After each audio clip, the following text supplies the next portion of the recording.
Last time we discussed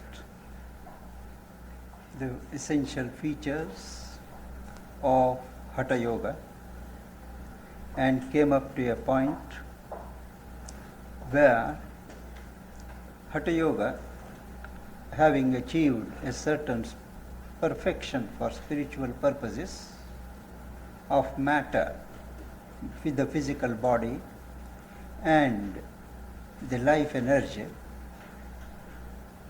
passes into Raja Yoga, the yoga of the king, for entry into the realm of the mind. Because man is not just the body and the life force, he is essentially a mental being. And Hatha Yoga recognizes it and enters into Raja Yoga as soon as it completes its concern with the body and the life force. Just as for Hatha Yoga, the physical body and the prana is the word for life force, they are the key. For Raja Yoga, mind is the key. Though mind is an independent principle, a faculty, still it is common knowledge that mind is dependent upon the body and the life force for its operations. It is largely influenced by the state of the physical body, the state of the life force that activates it, the nervous energies which are derived by the interaction of the physical body and the life force. These energies influence the mind. But modern psychology and science is inclined, or at any rate was inclined, to treat the mind as more than dependent upon the physical body and the prana. A certain dependence there is, but the mind is not identical with the body or the nervous system. Some of the psychologists go so far as to say that the mind has no independent existence. It is entirely impelled, governed, and shaped in its operations by the body and the prana. But in Raja Yoga, they take a saner view and a truer view of things. But insofar as the mind is dependent upon the body and the life, they incorporate the system, the discipline of asanas and pranayama. But they do not cover the whole field. They are only a part of the discipline that is followed in Raja Yoga. In this system, they recognize that behind the physical body, there is a psychical body, a mental body, a subtle body. And this subtle body has got its own subtle pranic force. Wherever there is life, there has to be that energy and the substance in which the energy works. So in the subtle body, called the mental body or the psychical body, there is a subtle pranic force which flows through what are called nadis. Now, nadi in Sanskrit is not the same as nerves in medical science. The nerves are only an external form. The nadis are largely subtle conduits of energy, and they speak of as many as 72,000 nadis in the body, though for our purpose they recognize 24 main nadis.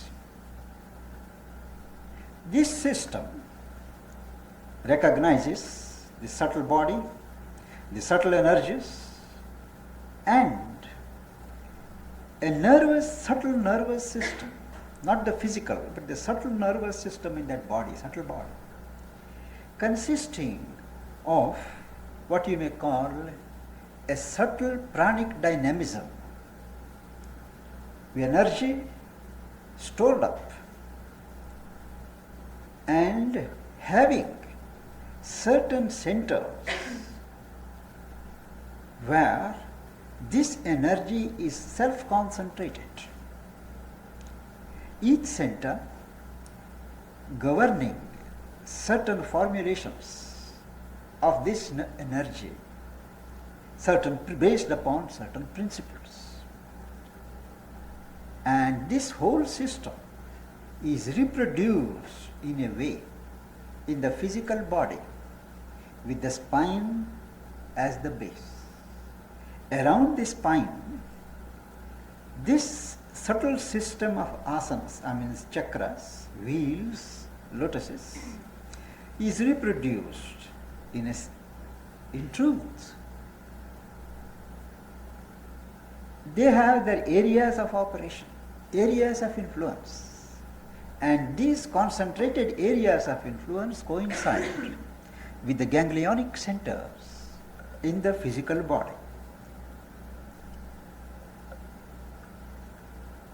In our life, actually, only so much of mind and life energies are operative as are essential to keep our life moving.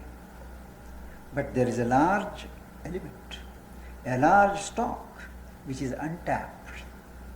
And the purpose of this yoga is to tap this neglected potential in the human system, potential of energy, potential of consciousness. And when each level of consciousness and the energy of consciousness is tapped, it releases its own faculties.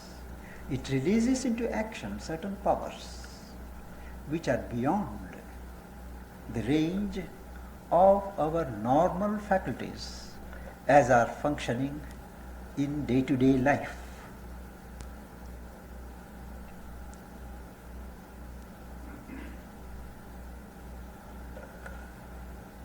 This involved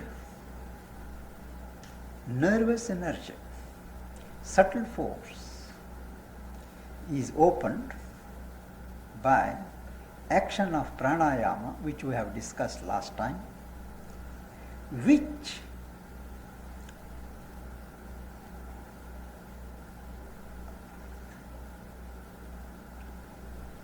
closes the gulf between the indrawn breath and the outgoing breath.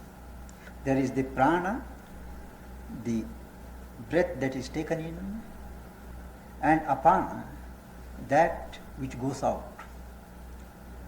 When both these are held in abeyance, a great pressure is generated which touches the storehouse of this dynamism and awakens it. This Shakti, puissance, power, is struck open, and the various centers are thrown open. Each center forming the base of the action of a particular principle is in contact with the corresponding principle, plane of existence in the universe. And as each center gets opened here, there is an automatic contact, if we will, with the corresponding plane of consciousness in the cosmos. And there is an unveiling of certain psychic powers. That is, by the way, the consciousness on its way up throws itself, the various powers, faculties, new faculties wake up. But this energy, this consciousness shoots upwards, straight to the superconscient, where the Purusha, the being, the central being, is awaiting above the crown of the head. That is where there is the 1,000-petal lotus. Now this is the theory. Hatha Yoga pursues this through pranayama. Other yogas there are which pursue the same goal, but through means which are more directly psychical and spiritual. They do not depend entirely on this mechanical means of pranayama. They have their own means and they take the aid of the mantra. Now mantra, there is a considerable ignorance on the subject of mantra. Mantra is not just a combination of a few syllables, words made by man, concocted by some clever individual. A mantra is never made, constructed by the human mind. A seer of a mantra. We never say the author of a mantra. We always say the seer of a mantra. And how does he see? Well, the mystic or the person chosen by God to reveal that mantra is in a state of gathered consciousness. Something from the bosom of the infinite comes into him and settles. It has no thought form, it has no word form, but it is a truth, something transcendent. It gathers, and in his consciousness he broods over it like the hen over its egg. And after it is sufficiently incubated, that thing, that truth, goes to his mind, finds there the exact word, not any word, the exact sound body which suits it. That is why the mantra is called the sound body of the truth or the deity. And he expresses. It is only as it filters through his mind, purified mind, that he becomes aware of what is the meaning and what is the sound. He delivers the mantra. And in the tradition, there are a number of these mantras. They may be single letters, they may be combinations of letters, words, combinations of words. Mantra, they call a garland of mantras, mantramala also. Now each mantra is important because it is the sound expression of some truth, some creative consciousness above. It expresses itself here in that sound form. In other words, the creative movement on the higher plane creates certain vibrations as it functions. That creative vibration is caught here in sound form, in human sound form, and that is the mantra. So the rationale is, if this mantra has come into a being, when certain creative forces, when certain forces of peace, joy, knowledge, light, work there on the higher plane, by repeating that word here, it should be possible to summon that movement here on earth. This is the mantra, is like a button, which if you properly press, it evokes that activity which is at its source to repeat itself in your atmosphere. That is the mantra. But it is no use simply taking a mantra from a book and repeating it. You are only repeating a word or a phrase. If possible,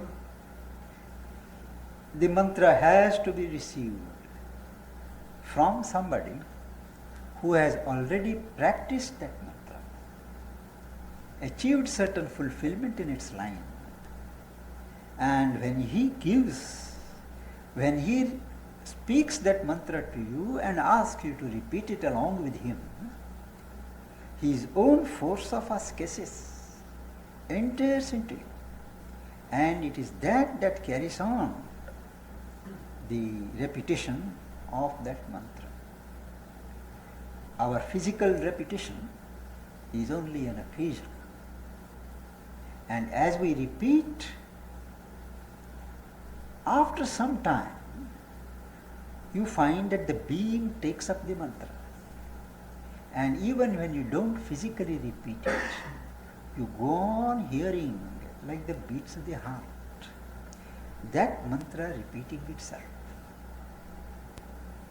There are, however, certain mantras which are called self-perfect. That is, they don't need to be communicated by the teacher or by the adept.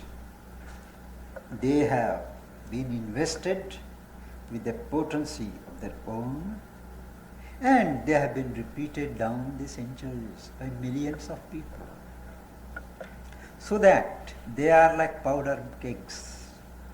Anyone can take a mantra like Om, for instance, symbolizing the infinite. Now the question is, do we need to know the meaning of a mantra? There are so many stories in the mystic literature of various lands when people are supposed to have repeated without knowing the meaning, repeated in a wrong way, but they have achieved. Now all these stories are to be taken with a pinch of salt. The master of yoga, Patanjali, is clear on this point. He says, repetition, but always dwelling on the meaning. You must be always aware of the meaning in consciousness, and then repeat. And a mechanical repetition is not enough. It is waste of time to say and to go on doing these things 100 times, 1,000 times, 10,000 times, 1,000,000 times, and so on. It may give a certain vital satisfaction to the mind. But a mantra is effective.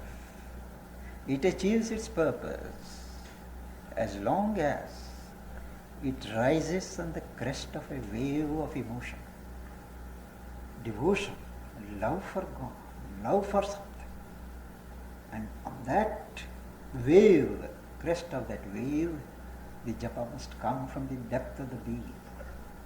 Mechanically repeating at this level doesn't have any effect. It may have a certain tranquilizing effect on the mind. Now that is why mantra is a regular science which has been developed in its various implications, not only in India but in many occult traditions. It is a sacred science, and a most rational exposition of this science you will find in the book Garland of Letters by Sir John Woodroffe. It is, as far as I have seen, most of the modern books draw from that source book and written in English. There are many books in Sanskrit which go beyond that, but in English I think that's the most authoritative book that has appeared so far. Now, these are all incidental remarks to come to the Raja Yoga. Unlike the Hatha Yoga, which anybody can take to, which anybody can start practicing, those asanas and those breathing exercises. Here in Raja Yoga, since it concerns the mind, the spiritualization of the mind, they insist on a certain moral purification of the mentality. Normally, the state of our mind, our thoughts, our emotions are all disorderly. They are always at the mercy of sporadic desires, ego impulsions, or rajasic, where we are not tamasic. This yoga says, first you must exercise self-control and purify yourself. The passions and the desires must be quieted. It goes through 3 steps.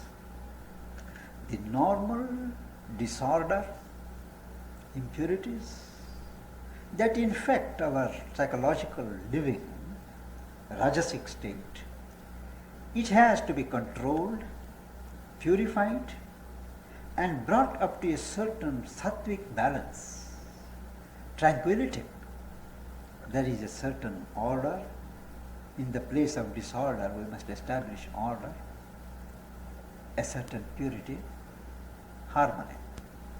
And even this sattvic qualities, sattvic state of order, thoughts, feelings, emotions, in harmony with each other, nice, giving peace and all that, they too are to be quieted.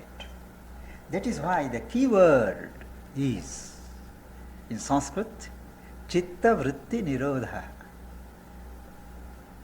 suppression of all the movements of the mental stuff, not the mind alone, because the mind itself is only a fine projection of a large being, which is the stuff of the mind, and that has to be purified, tranquilized. An order has to replace the normal disorder. For that, they have prescribed, which we have discussed in our seminar that day on meditation, the 5 yamas, controls of avoidance of violence, avoidance of stealing, truthfulness in speech, and non-acceptance of loaded gifts, and preservation of sex energy. And positively, contentment, cleanliness, ascesis, that is concentration of energy, study, and surrender to God. Now these five items of discipline are to be woven into the pattern of our day-to-day life. It is only then that we can enter into the threshold of this Raja Yoga, but they themselves are not enough.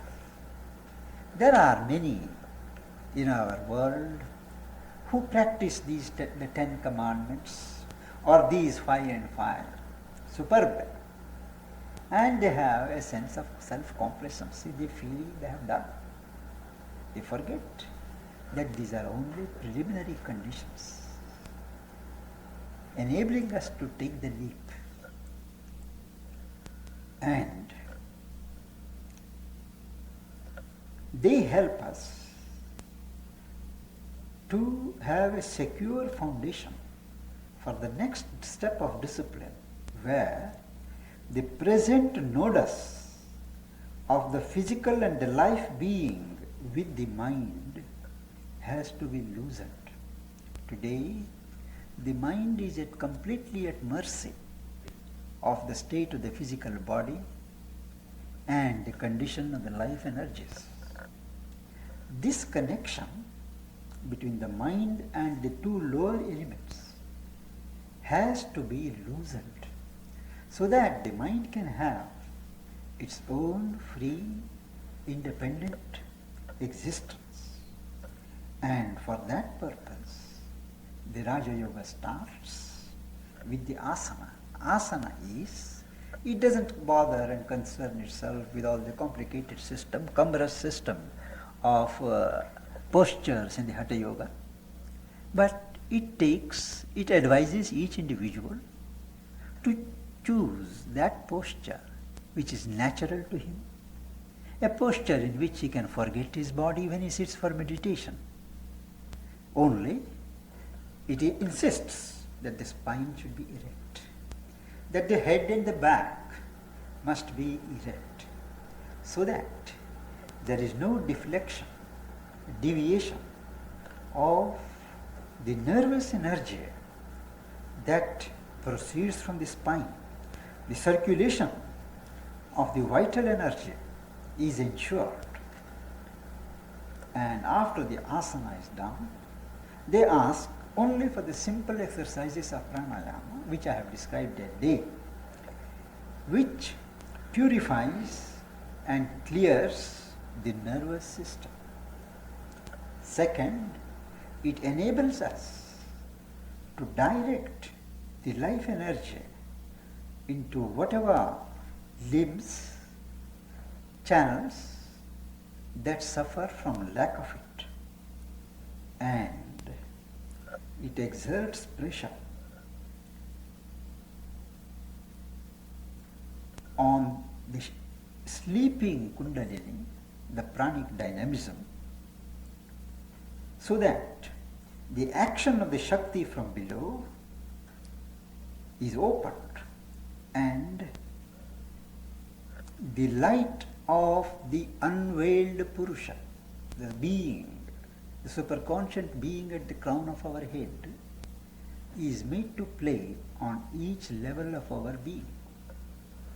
We have discussed details the other day, and with the aid of a mantra, it enables us to bring the divine energy into the body.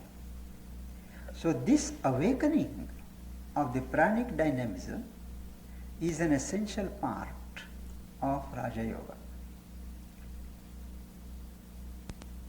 It aims at the release of the untapped energies from below and unveiling the superconscious Purusha, the supreme being at the top of our head, his light to shine. Each level of being is exposed during meditation.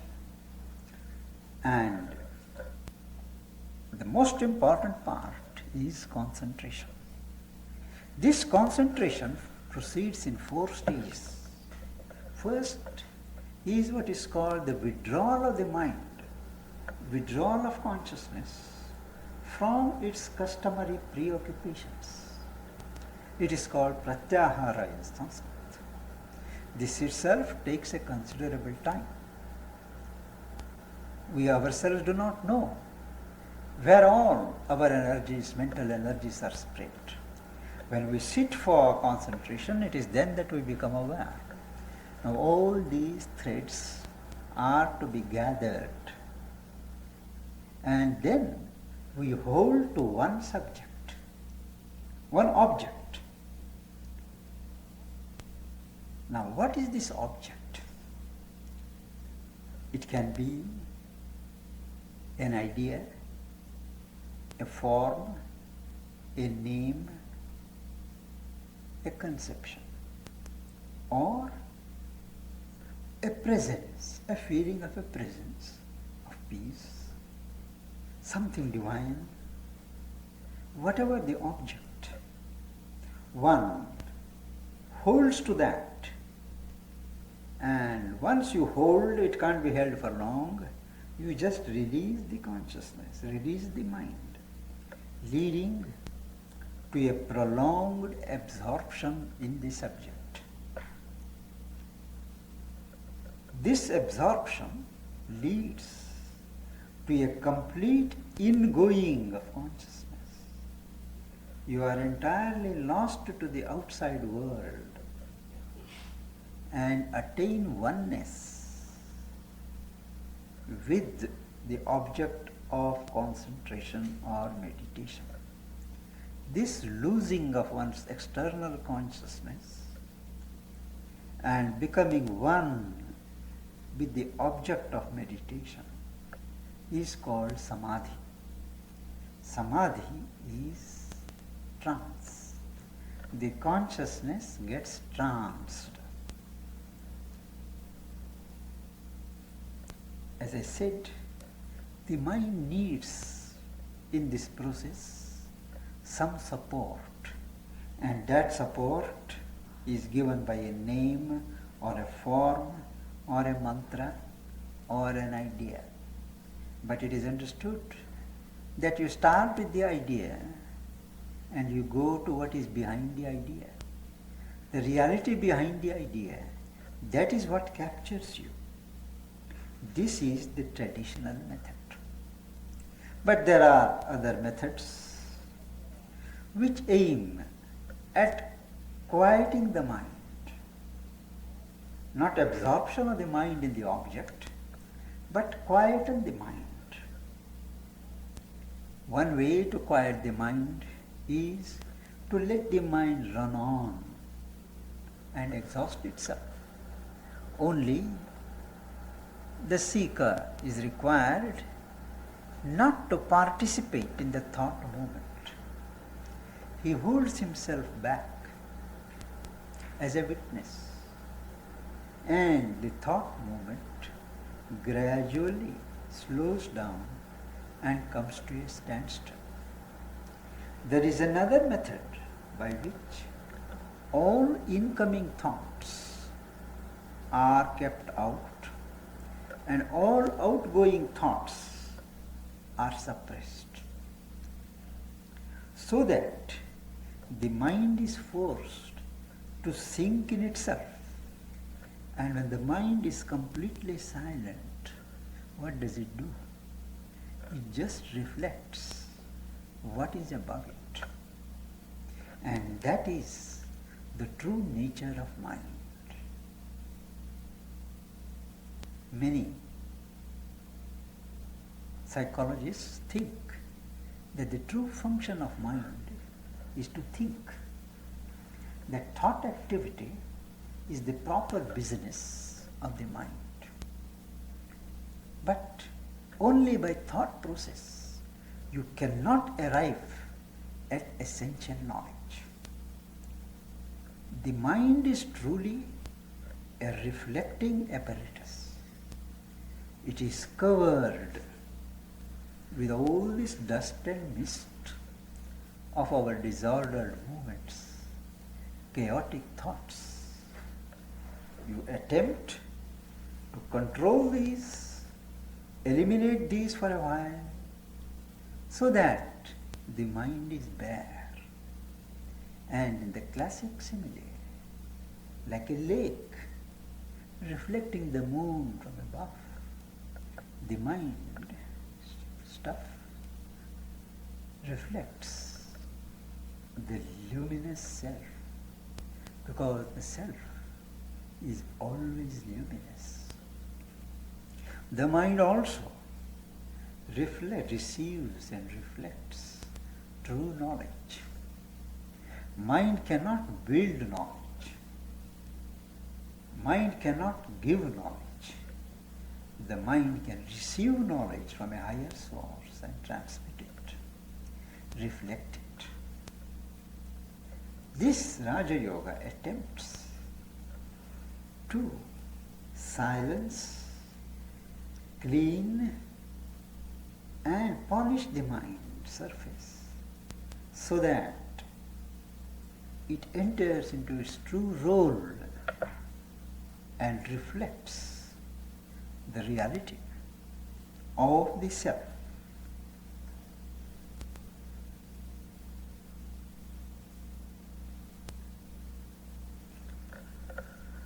In the process of this quieting of the mind,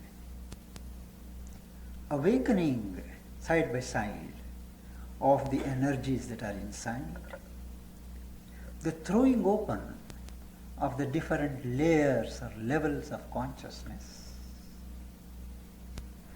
With each level of consciousness, there is also the manifestation of powers, faculties which are native to those levels of consciousness.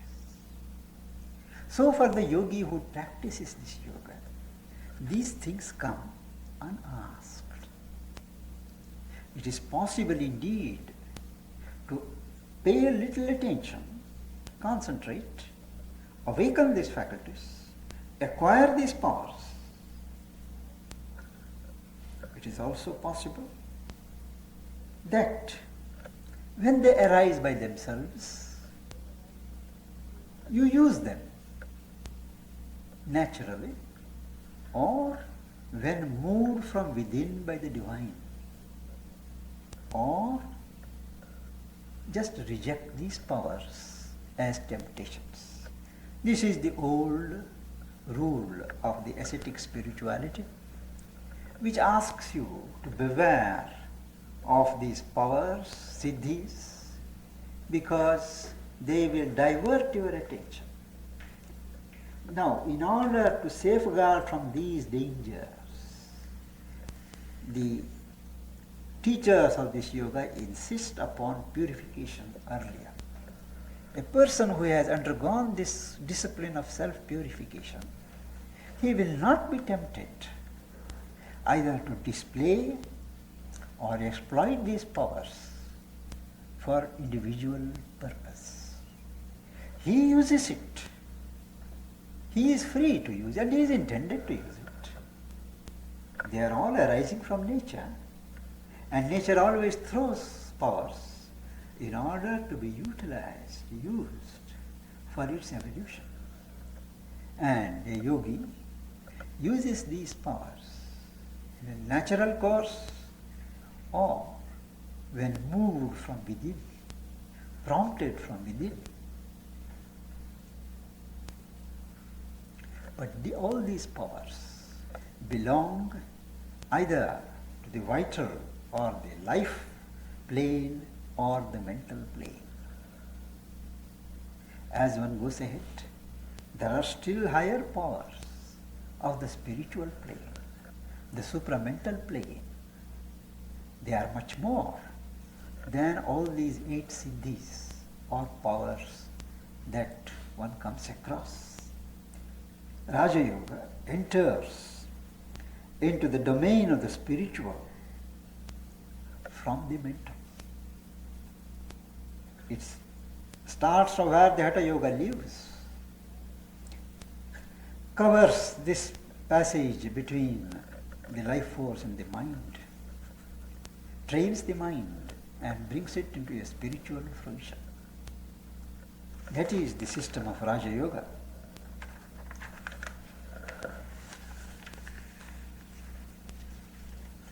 The results are a pure mental action freed from outer control.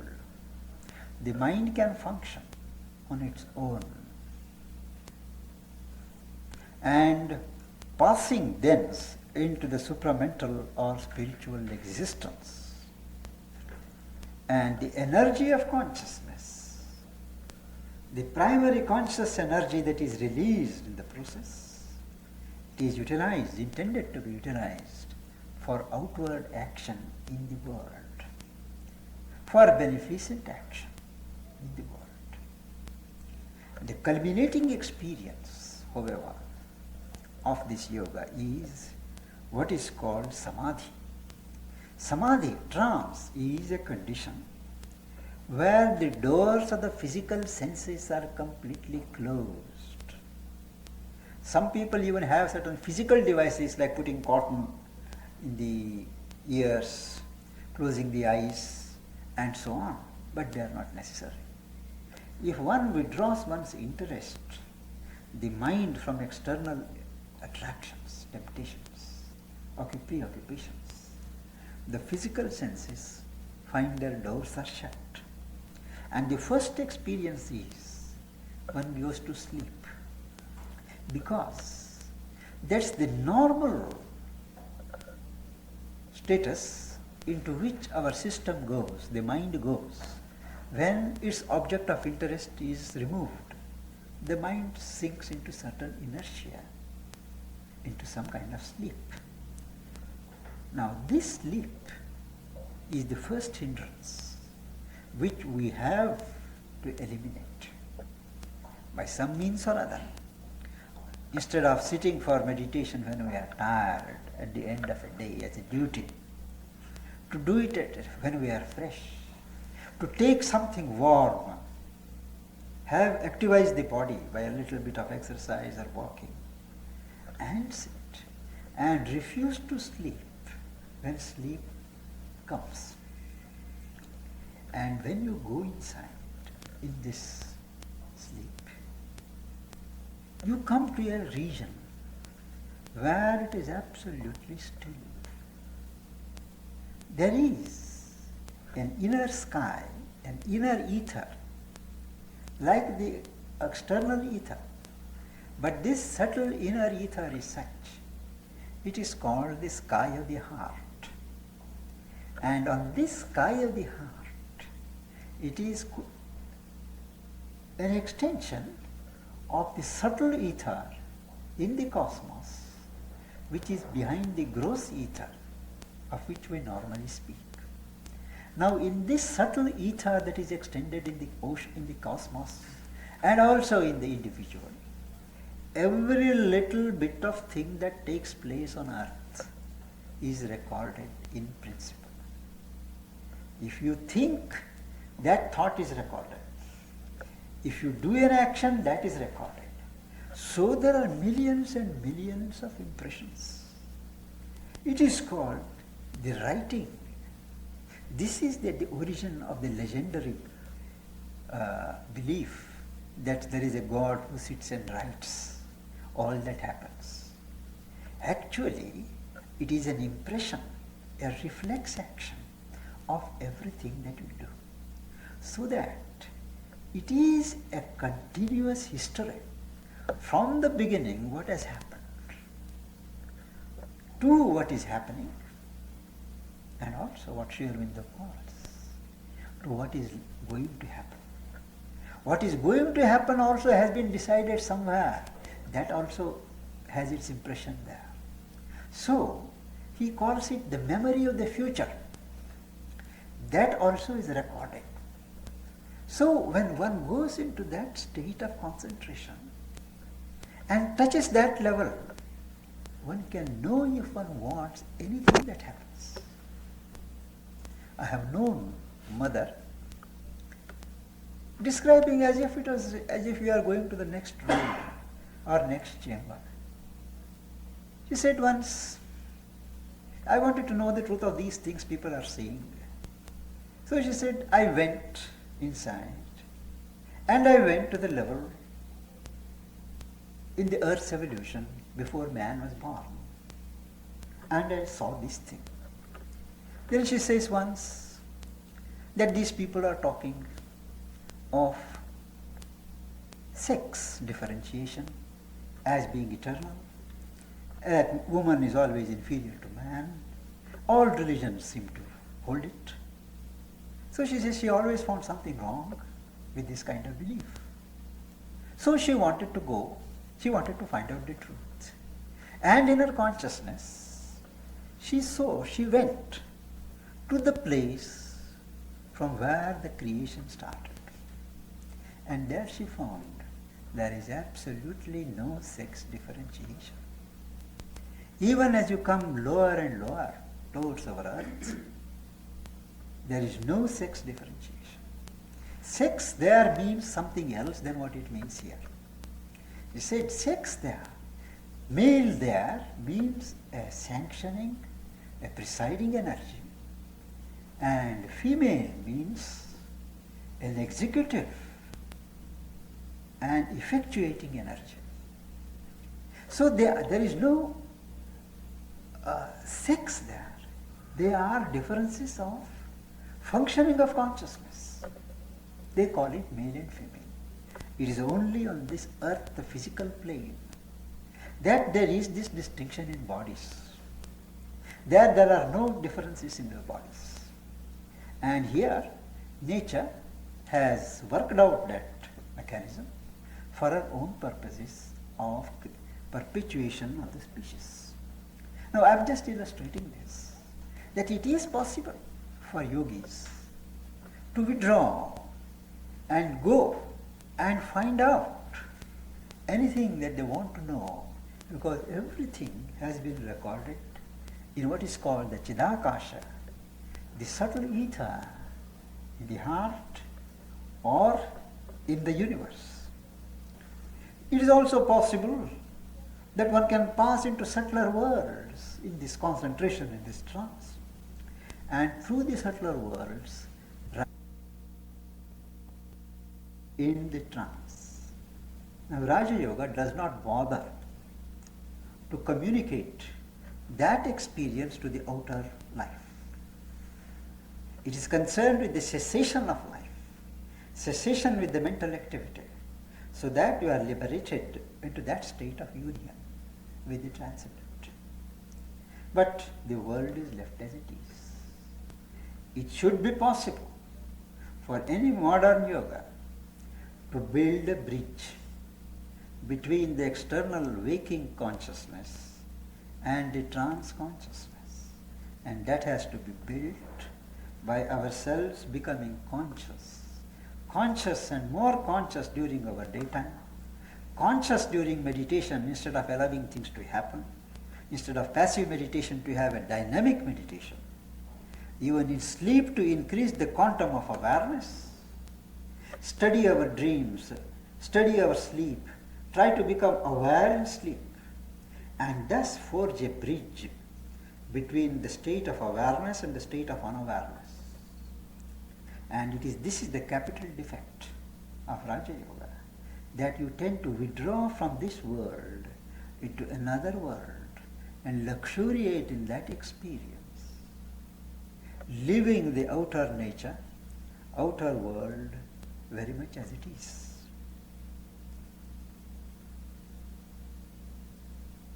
And of course, there is another strong point of samadhi, and that is, in meditation, at its highest, you reflect. You have a reflecting experience. But in trance, samadhi, you become one with it. It is a direct experience of the reality, when you are completely absorbed and lost in it. But a reflecting experience is a stage. The culmination is samadhi. There are a number of states of samadhi, trance, where before you become one, you see, the physical shape blurs of an object. You are aware only of the principle of the thing. The name and the form is gone, only the principle is there. Afterwards, even the principle goes, and the reality behind the thing, which is one, that remains, and you become one with it. It is also this technique that is used to know what is behind this, what is this. Instead of getting a scientist to tell me, it is possible by concentration of mind to become one with the consciousness in this, and my consciousness absorbs the contents of this object, and I know, not in a mental way, but in a different way, what I want to know. This is called knowledge by identity. Thus, Raja Yoga is a severely mental discipline, raising it to certain spiritual heights, purifying its operations, opening up different corners and levels of consciousness, enabling man to share in the unveiling of the latent powers, making them patent, but a long, laborious process. And that brings us to the end of Raja Yoga. And next time we would enter into the triple path, the path of knowledge, the path of love, and the path of will. These are three other disciplines which we naturally go into after the first two disciplines of yoga. I think we can take a break now.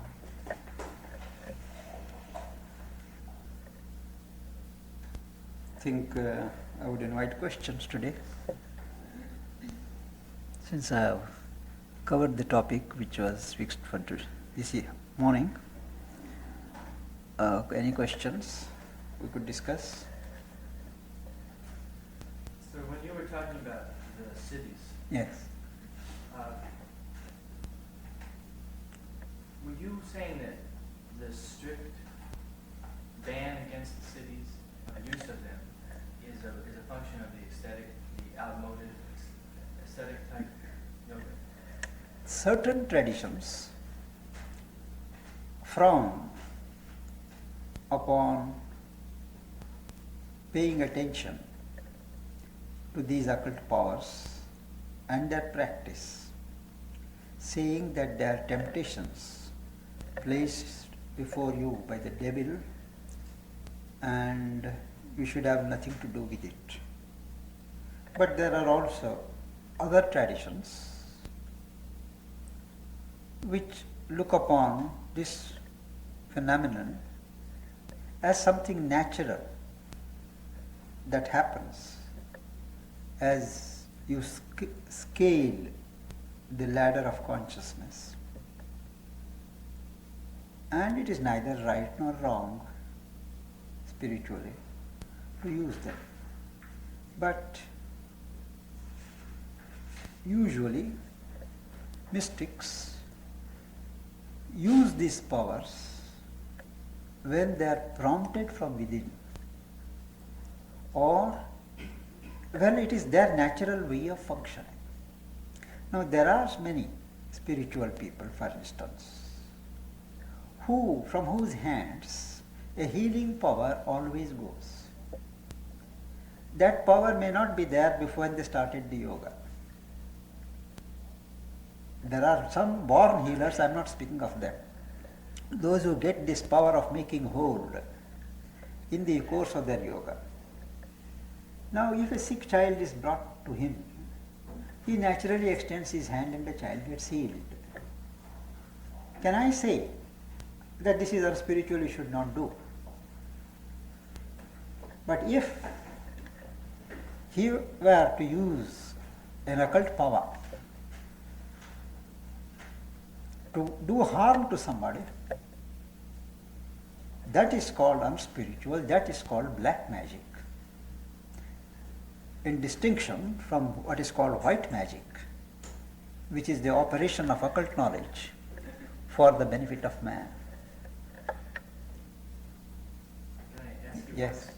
yes. Just a hypothetical situation, because injury can be very subtle sometimes. And let's take the case of someone, let's say, who uses powers, let's say, of materialization, and it is said to be used to bring people to God or to heal. In other words, it's said to be meant to attract people to the truth. Now, and it's not meant for the personal use of in other words, the individual that's using these powers is not using them for his own personal egoistic reason.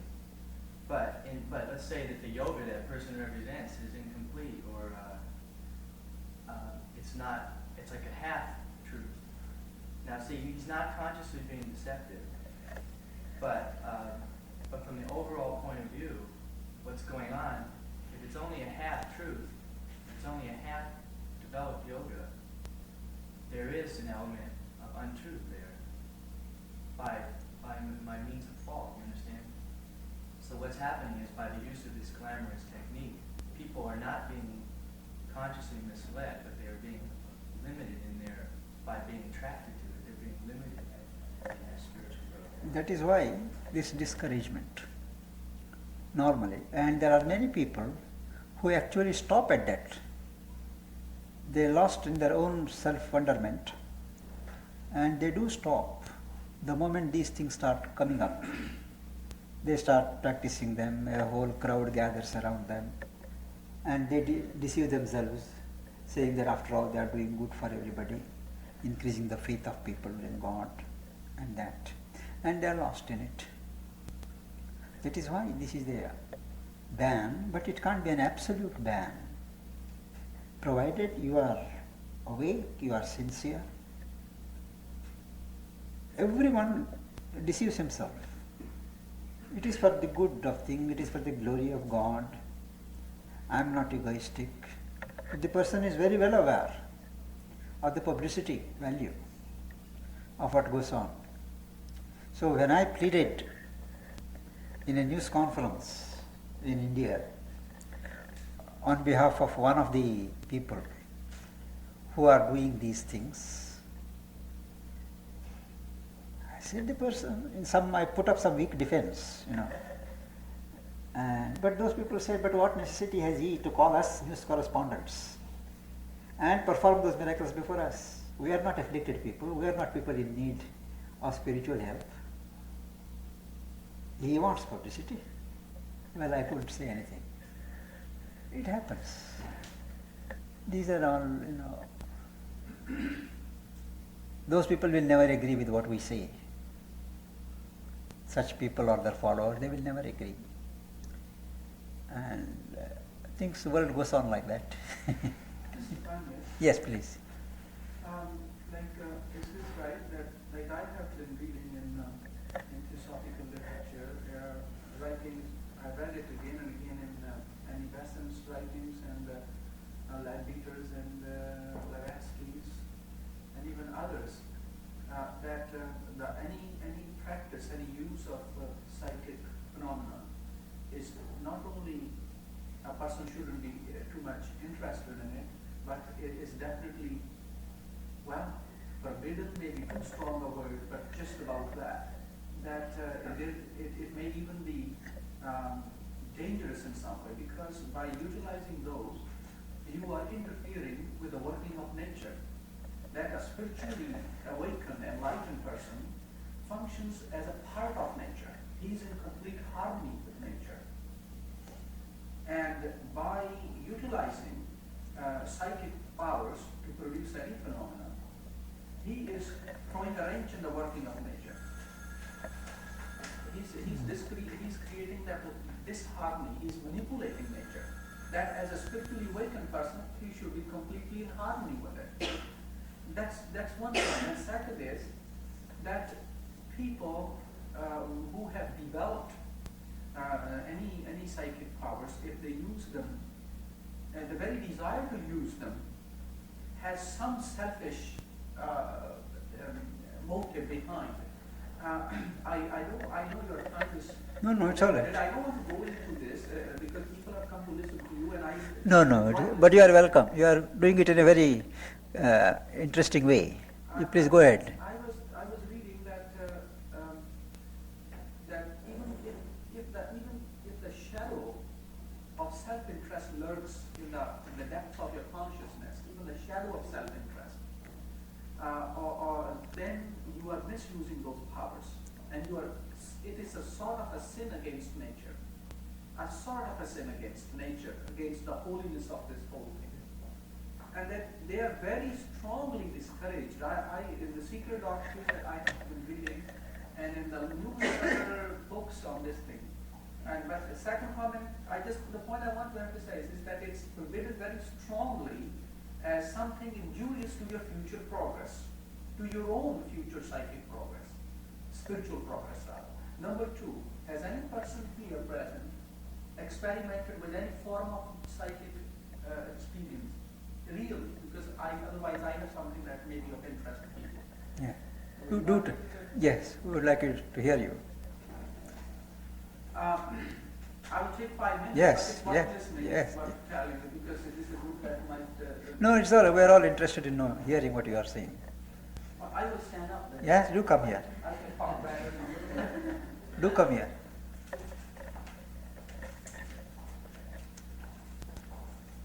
Many years ago, about, I think it was in the 1950s, it was about 20 years, I'm 44, I was about, at that time I was about 20 years old, thereabout.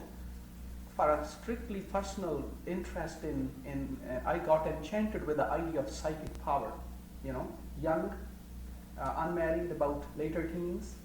I got interested in this idea of developing power. That there is something called psychic power and magic and real, not the phony tricks type, but the real magic. And I got interested and I read books about hypnotism, mesmerism, magnetism, and all the rest of it.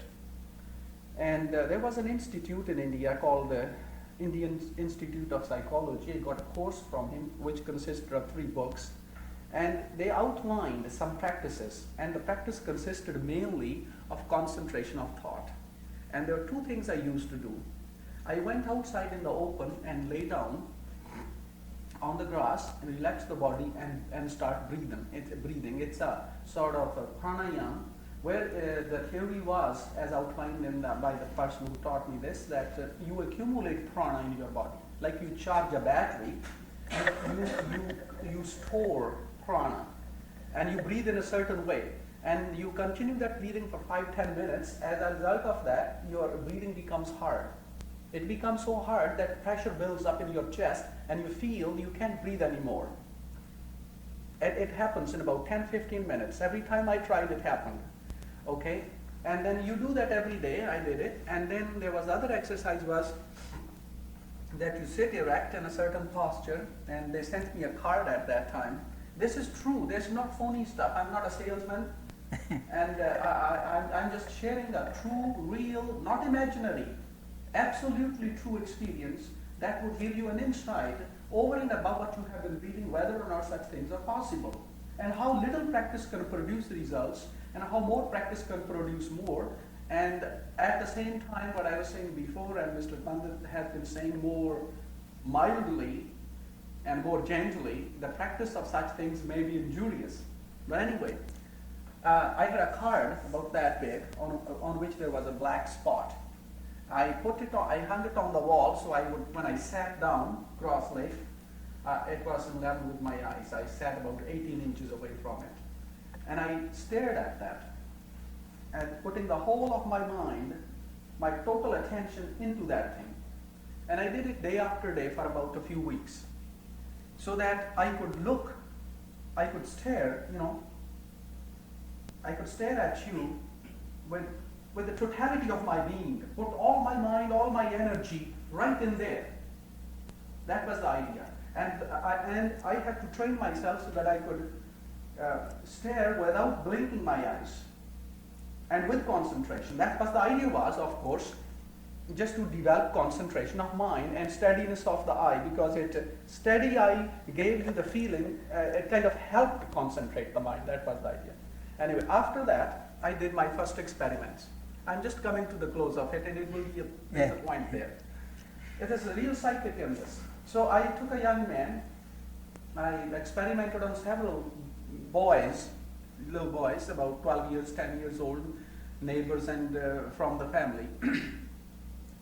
Now in one case, I distinctly remember my mother was there, my sister was there, and there were some other people of my family. This is a boy, about 10 to 12-year-old. I lay him on a bed, and I put a pillow under his head, and I said, okay, you lie down. And this is true. This is what I did.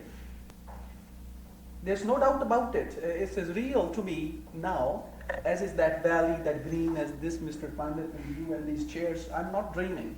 I never did. It's true.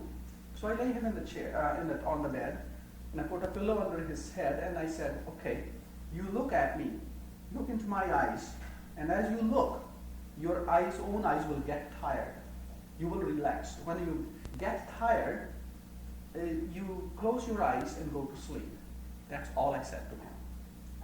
Look into my eyes, keep looking, and as you're looking, you'll feel tired, you feel like closing, so close your eyes and go to sleep. I didn't say a more word after this. Now there's something interesting in this as I go on. That's all I said, and that's very important. This is where the real interesting point begins. That's all I spoke. Look into my eyes. As you look, you'll get tired, and when you get tired, close your eyes and go to sleep. That's all. After that, I did not speak a word. Now, I just kept looking at him. I made passes because I was taught that you rub your hand like this, like this, and after that, you feel tingling sensation in your fingertips. And the theory was that the prana that you accumulated, the vital force, is being poured out onto the body like that. You make passes over it. I made passes, heaven knows whether they did any good. But during the passes, I kept concentrating my mind on one thing. Go to sleep. Go to sleep. You're tired. You're getting tired. Yes, you're getting tired. Go to sleep. I wasn't saying it aloud. This is the beauty of it. Everything that I said in my mind. I willed. I didn't say.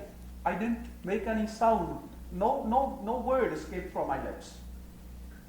My sister was standing by, but I just willed. This is the important point. I'm repeatedly saying I just willed. I didn't say it now. The only things I actually said is go to sleep, and after that I didn't utter a word. So I'm willing. And in my mind I'm saying, directing mentally, I'm imagining that a current of thought, a current of some fluid, carrying my thought, just like a sound wave, is being transmitted from my eyes, my brain, to his brain, and is overpowering his mind and telling him, go to sleep, you're tired, come on, go to sleep, close your eyes, come on, close your eyes. And I kept doing that. 10 minutes he closed his eyes. And I had really concentrated, and yet only willed, I didn't say. Now I willed, and this is very important, I willed at this stage, that I'm giving you, and believe me, this is the real point in it. In India, there's a tree that grows. It's called neem tree. Mr. Pandit can tell you how bitter its leaves are. Yes. It's like quinine. Have you tasted quinine? Quinine? Sorry, different pronunciation. Quinine? Yes. It's bitter, isn't it? You touch it on your tongue, and you will you want to eat sugar and rinse your mouth and drink water, and it's terrible. Nobody who has not tasted quinine knows what I'm talking about, or neem tree.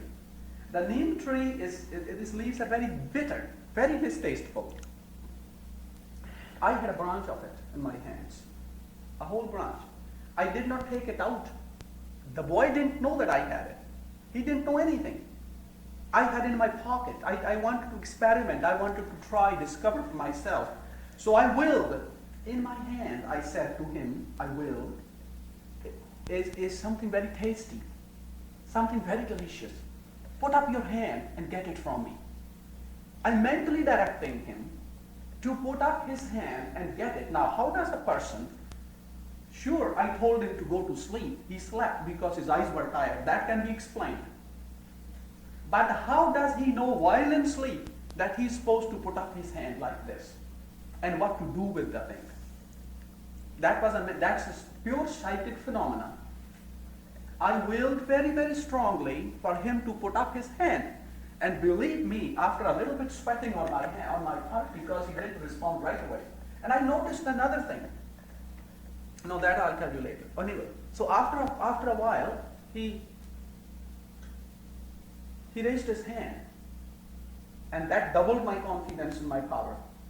That reinforced me, He stuck his hand like this. I gave the leaves in his hand. He knew exactly what to do. I hadn't told him. I willed only. To me, I have absolutely not the slightest shadow of doubt that thoughts can be conveyed and they can dominate the other person's mind. He put that thing, he took it to his mouth, he chewed the leaves. Any person who, like if you say that a guy can put neem trees leaves in his mouth and chew them and enjoy them, now that's it, enjoy them, pretend like he was eating candy. You've got to be unreal. This whole thing is unreal. He actually chewed those leaves and showed absolutely no sign of distaste on his face. He didn't show that. Okay. Then I took a matchbox out of my pocket. You know, the matches, the old matchbox came different. There's a little box around. And I took the top of it, the cover of it, and I suggested that I have chocolate in my hands. It's not chocolate there. We didn't eat chocolate at that time in that part, but something else that would come close to chocolate. So I said, I have that candy in my hands. Come on, get it. Put your hand up. Again, I'm only willing. And he's asleep and his eyes aren't open. His eyes were closed in the beginning. So he put up his hand. I gave him that. And he put his mouth and started chewing it. And I was worried that those slivers might catch in his mouth and cause problems. So I quickly tried to take it off. Now, only point I want to tell you now, I will not take any longer. That was this point. At this stage, I wanted him to say his name. I suggested to him, I said, your name, I changed his name. I conveyed to him that he has a different name, the name of my sister. He's a boy, it's a girl. So I said, you are her. That is your name. And I impressed hard to my constant. If you were standing there, you would only find me staring at him. You wouldn't find me saying a word. Just staring. That's all I was doing. Just staring. But inwardly, I was sending a strong stream of thought to his head, saying, say this. Your name is this. That's your name. Remember, that's your name. I was only willing. So I think we are set our 2 minutes. No, 2 minutes later. 2 minutes later, he said, I said, say your name. 2 minutes later, he said the name. We accept that. The original question, though, you said, is there any reason for this beyond just egoistic experimentation? And I think the question maybe Pandit wants to answer is, and if you'd let him answer, you could probably tell you the answer. I will let him answer the Okay, question. you I just wanted to tell you this only, and actually I didn't come to Sir, lecture. is this different from, is it not hypnotism? What you I did? don't know. What I'm telling, no, it is not, Mr. Pandit, because in hypnotism, the guy doesn't convey any messages without talking. There is no I see. transmission of thought. It's extrasensory perception. Mhm. And I passed, and other things I did that they do, but I commanded him to say that name, and then I kept forcing on him the same thing. Say your name, mentally. 2-3 minutes later, he said his name, the girl's name. He spoke, and who told him to say that? But the reason I'm saying is, we hear in the books, with a couple months of little practice, say about half an hour a day, a guy can convey a mental command and get it carried out. How much more can be done with steady practice? So what is your... This is, no, I'm just proving it, that it's not just stories, Mhm. that it's real. That's all I'm saying. But Mr. This is different from hypnotism, I understand. Because there's no word, there's nothing else in it. It's real Meet next time. transmission of thought. Next time. I think it's time. But it is interesting that what is described. I didn't mean to monopolize the time. No. I thought that we read in the stories Yes. and we then wonder, is this really true or is it all nonsense? That's right. Thank you.